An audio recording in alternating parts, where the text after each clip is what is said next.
Hey guys, Suzu here, casting another Starcraft 2 game. This is a game between Fuzer, spawning as the Red Terran at the 9 o'clock position, and Eizcaj, the Blue Zerg, spawning at the 6 o'clock position. It's going to be a game on Lost Temple. A little bit of information on these two players. I don't know a whole lot. Apparently they played a best of three. I casted one of their games already. I'm going to hope to cast all three because the first game was very impressive. As long as they keep impressing, I'm going to keep casting their games. I downloaded them off of Replay Spider. They're very new games, played on 1.1 patch. So it's completely up to date. As you notice in the production, it's very nice. I like this a lot. They added timers on the production tab, making it quite easier for casters and players that like to keep up with what's going on and when it's coming out. These two players, as I said, they're very high level on the ladder. One's 1800, one's 1700 respectively. I do not know who is who, and we don't need to know who is who to see who is going to win this game. These positions are good for the Zerg to scout, bad for the Zerg overall, I would say. It's kind of a mix. It's not as bad as being the Terran being here, but the problem is it's a very short air distance, and he can put siege tanks here and slow push into the Zerg base. But the advantage the Zerg has is a very long. Look at the way he has to wrap around that, go all this way, and then wrap around again. This is a very long distance, especially with those two wraparounds.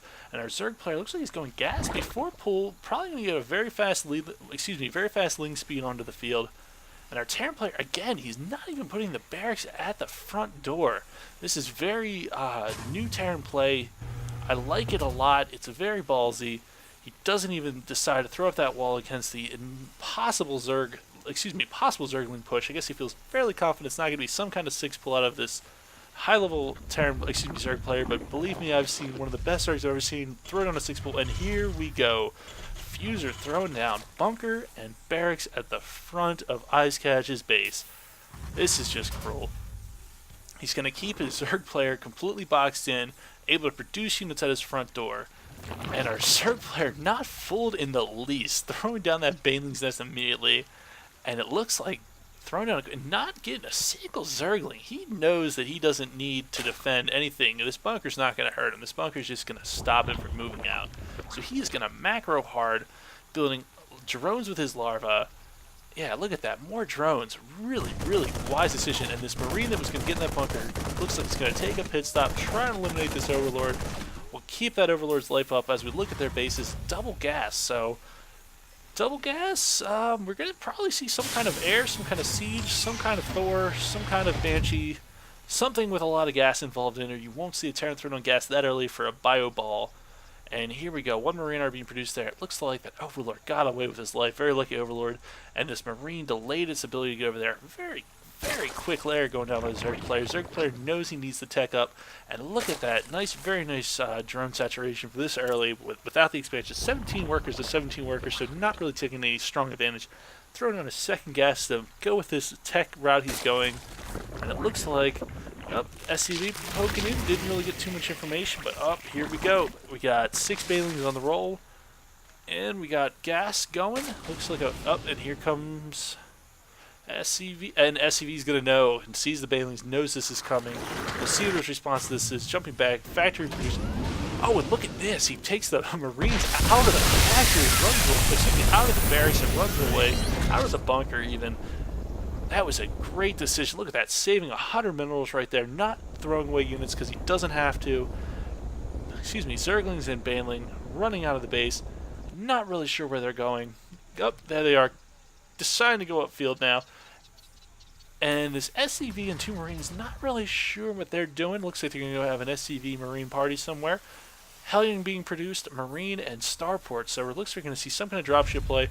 Thrown down a supply depot, and this barracks just floating here. Not going to land it. Thought he might land it and produce a Marine to kill that Overlord, but he probably wouldn't be able to get it anyway. Zerglings coming in, but there's no way they're going to break down this wall. This wall is just too thick, too tight. And the Zerglings forced to retreat, and here comes a dropship play. Looks like we're going to see some kind of Thor because of this armory here. Spire going up. Alright, so we're going to see some kind of air play out of our Zerg player this time. Let's take a look at our... Oops, I already had the income tab up. 25 harvesters for our Zerg player, just a couple ahead. 23 for our Terran, nothing substantial. Starting that +1/+1 instantly. Is he going for a Thor? No, not going for a Thor yet. He doesn't actually have the minerals for it, so we'll probably see a Thor in just a second.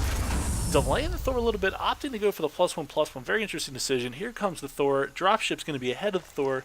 Not going to be able to get that Thor in the mix too quickly because he opted for 1/1. We'll see if that pays in the late game. And here comes the Barracks getting a very nice scout. We'll see if he finds out about this Spire. Yeah, there's nothing that's going to stop this Barracks from finding out about that Spire. Barracks just floating in slowly, doubling back to the Zerg, or Terran's base. Thor about halfway done. Spire now done. Queen angrily spitting her spines at that Barracks. Not going to do a darn thing against it. And a bunch of Mutalisks being produced. 4 Mutalisks. Whenever you see a Zerg player opt to go one base against the Terran, granted he was forced to, generally speaking you need to do substantial damage with your first couple Mutalisks to make up for the economic disadvantage you're at. And he loads up an SCV, not really sure what he's doing with this, and throwing out an expansion. Looks like he's getting ready to take his expansion. Thor running around, not really sure what they're doing over here, having a Thor party. Here we are, expansion almost done. Mutalisks finally taking out this pesky scouting Barracks. No more information for you. Thor still chilling, not really sure what he's up to. Barracks, or excuse me, Command Center about halfway done. Viking in the fray, looking around, doing a little bit of scout action. Excuse me, they both watchtowers dominated by the Zerg player, getting as much knowledge as he can about the field. Zerg player creeping up his own base, wise decision. You always want to have your entire base full of creep, because if a Terran player comes in and decides to do dropship play, you want to be able to move and move as quickly as possible, because those dropships, they fly, and they fly fast. Another queen being produced. Looks like he's going to quickly have 2 queens on the field. Getting Baneling roll speed and Ling speed, so he's doubling back. I guess he feels his Terran opponent is going to be going for a bioarmy based on that composition of units. But we'll see. And here comes Viking. Viking not doing anything. Mutalisks poking in. Looks like they nabbed something. I apologize for missing that. I would back up, but that would be just as unprofessional as missing it. And here comes a turret. Nothing too exciting. It looks like, no, that dropship is still sitting here. Not really sure what that dropship's up to. Deciding to break down the rocks, preparing for his inevitable 3rd expansion. Baneling roll speed, halfway done. Still spreading his creep. Creep tumors are going down. Double gas. Wise decision to go with his Mutalisks. 4 extra Mutalisks being produced. Jumping to the army tab. 52 to 67. Zerg player in the lead. 2 Thors walking around, trying to stop his Mutalisks from hitting that supply depot. Supply depot is not going to be repaired in time. Bye. Here come the Mutalisks. Mutalisks getting away with their life. Just barely. 21 HP. And here we go. Very nice. I like this play by the Terran. He takes his wall. He moves his wall. Now he has a new wall. Very simple play, very simple idea. I haven't seen it too often, but it's very wise, especially against a Zerg player that can run by at any time. And hopefully, though, in turn, it will not cause a problem for him, because these Thors don't move very fast, and they don't move through walls very fast. Mutalisks, looks like we got about 9 Mutalisks coming in. Excuse me, keeping up with the Mutalisks. We'll see if they can do any damage. What do we have here? Another factory going for a very strong factory arm. That's going to be his 3rd factory going down. Poking and prodding, killing anything he can. Marines are going to be too much. Look at that, though. Abusing the fact that his Mutalisks can outrange. Thor still within range, just barely. He killed the SV on this refinery. See how long it takes him to throw into one on their factory. Also had his SCV killed, slowing down both buildings. Mutalisks just doing a little bit of scouting runs, still dominating both of these, and now getting his 3rd expansion. And looking at this, he's going to be throwing down double extractors. Knows he's going to gas-heavy army and needs to be as pumping as much gas as possible. And here we go, layer. Excuse me, that should be a hive, because you can't get Mutalisks without a layer. And doesn't look like we have any infestors. Jump into the production tab. Yeah, opting to skip infestors completely. Mutalisks still flying around, just doing any damage they can. Here they come.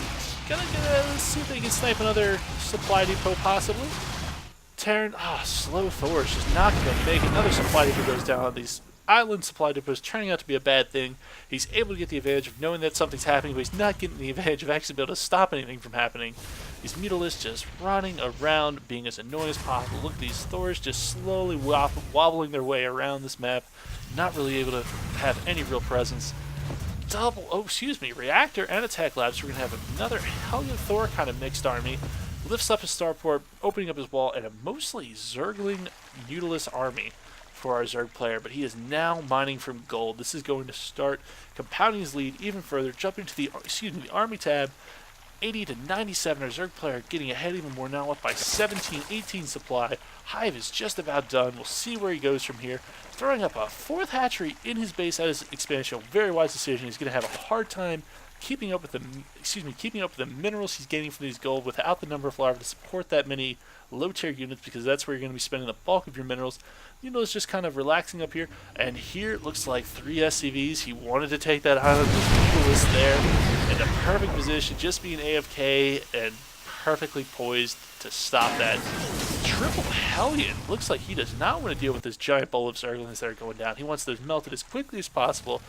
And double armory now to get his upgrades twice as fast, and now very wisely keeping his supply depot as much more tight knit to allow his Thors as much ability to protect them as possible. Here comes a Hellion getting as much scout as possible, and here comes a dropship. 3 SCVs from the beginning. Looks like he decided just to run those in using the scout. Hellion gets enough information, decides he didn't know what that building was. He wanted to know what this building was, so he throws on the scan, regardless of its 270 mineral opportunity cost involved with that, and immediately getting chitinous plating. Very wise decision for our Zerg player. I believe he will run this advantage even further. Taking a look at our Terran player, deciding he knows he needs to move out. He knows he could not let the Zerg player get Ultralisk on this field with a Thor mainly army. He needs to strike, and needs to strike before those Ultralisks hit. Excuse me. Here he comes. Marines, Thors, running in. Oh, these Hellions just getting battered already by these mutalisks before they're able to do real damage. And again, going with the Banelings for a very mech-heavy army. We'll see if this pays off. Oh, about a third of the Banelings and snipe right there. I'm going to take off these HP tabs to make this a little bit easier to see. Here we come, just the flank. So you got to have enough to hold this off, bring up the production tab. He's got 6 Ultras being produced. He needs to hold out for those Ultras get out. And here come 5 Thors. And the Ultralisk in the house. Perfect timing. I believe. Ah, here we go. Ultralisk can defend against these Thors. Thors, red arms. There they go. Dead, dead, and dead. All those Thors gone away. Ultralisk commanding the field, do absolutely silly damage against those armored units. Building a ton of Hellions. These Hellions are not going to take the bonus damage against the from the Ultralisk, but they're not going to do the bonus damage against the Ultralisk, so not really that wise of a trade. Hopefully going to be using those to deal with those Banelings as much as possible. Already has the Blue Flame upgrade, and opting to concentrate mainly on Thors. Now added a 4th SCV into his little SCV party he's got going on there. We'll see if he eventually decides to use that for some sort of expansion. Hellions looking around, doing a little bit of scouting. Sees this. Oh, look at those Zerglings just turned green to red, one burn. But those Zerglings are going to do too much for these Hellions. These Hellions going down fighting. Amazingly kill an astounding number of Zerglings. Look at that. Those Hellions getting away with their lives. Hero Hellions, 15 kills, 7 kills. And is that 14 kills? Yeah, 15 and 14. Just roasting Zerglings. Many of their brethren already went down. And look at this. Terran player says, I want this island, and I want this island bad. Taking as many turrets as possible. Not even building a command center yet. Just taking turrets. Very interesting decision. We'll see if this pays off, especially with this Mutalisk doing damage. And here come the Hellion party again. And running in a bunch of Ultras, not going to do a thing, just burning away those Zerglings, being as pesky as possible, hoping to keep this Terran player, the Zerg player from pushing in and taking down his army. He's got this very strong wall, so it's going to be extremely difficult for this Zerg player to break in, so he's going to have to ride his economic advantage to the end, hopefully, and eventually beat the Terran player when he decides to push out. Taking a look at the Zerg base, still mining off the gold, just now saturating his newly finished expansion.